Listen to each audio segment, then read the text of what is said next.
I was hoping that the sports minister would be here, but I can understand his state of mind, especially after what has happened in his home state. So I'm sure somebody else will take notes on his behalf. Madam, we are not a sporting country. We are not a sporting society. If you think back, does any family, if you look at the family activity, what do families indulge as a family activity? They would perhaps go out and eat at a restaurant, or they would go to a temple together, or they would go watch a movie together, or they will go and shop together.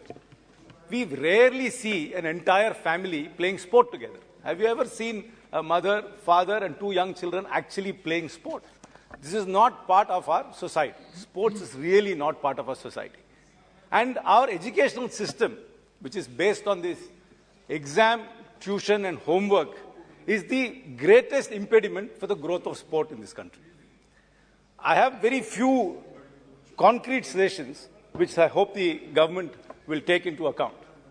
First, there should be no school, whether private or public or government school, which can function legally without having a sports ground of its own. That is the first step. You must give access to playing fields. There are so many schools in this country which are in building blocks without playing fields. Second, physical education teacher is compulsory in every school, and he must be given the respect the maths teacher gets. He must be given the respect that the chemistry teacher gets.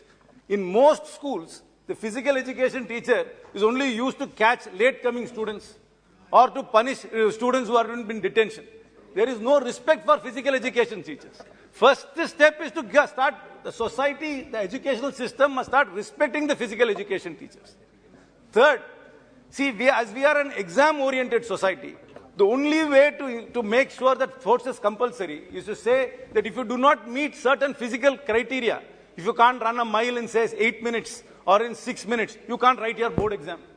And if you have to write a board exam and you have to pass the 10th standard board exam or a 12th standard board exam, you must have compulsory physical education as part of a subject. And if you do not meet that physical condition, you cannot write the board exam. Until you make it compulsory, in this country, no mother will send their daughters to play. First of all, they will say, you'll get dark.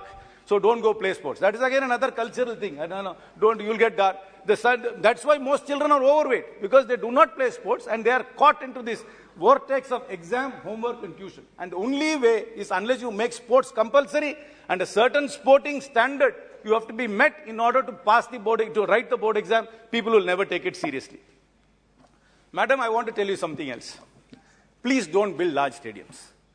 Building of large stadiums is the biggest waste of money.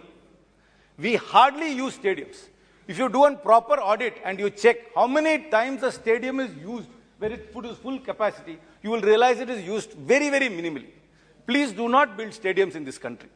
Please build smaller stadiums which can be dismantled after a sporting event and moved elsewhere. We do not need large stadiums in this country. And please, let us also make sure that the existing big stadiums are converted into training centers and sports hostels. The government must conclude an audit of all large stadiums and submit a report to this August House. Madam, another thing is, please start hiring sportsmen in the government institutions. Sports recruitment is very, very low. Most sportsmen don't become IPL players and do not get endorsements. They have their playing career and their playing career ends and there is no social security for them. Please start hiring sportsmen in all government institutions. But don't tie them up to desks. Allow them, hire them in sports quota and encourage them to travel throughout the country trying to spot talent. In fact, even CSR budgets of companies must be encouraged to hire sportsmen, but they must not be given desk jobs. They must be told to travel to the districts to see, to spot talent and to bring those talent forward. Madam, the main problem is we don't have access to playing fields. That is where our resources must be spent.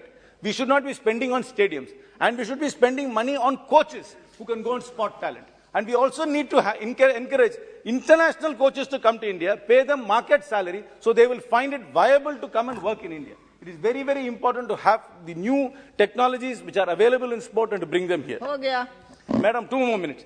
Please give cash incentives to sportsmen based on their rankings. minute. Let there be no arbitrariness in this. Most sports have international ranking. If you achieve a certain ranking, let the government give a certain incentive at the end of the year. In tennis or most international sports have the clear thing. So we have to think out of the box. We have to break this vortex of exam, tuition and homework, start giving respect to physical education teachers, insist on playing fields and stop building these big stadiums. And one last thing I'll say. Please, in your ego, don't bid for the Olympics. It will bankrupt the country and it is not going to do anything. In your ego, please do not bid for the Olympics. Thank you very much.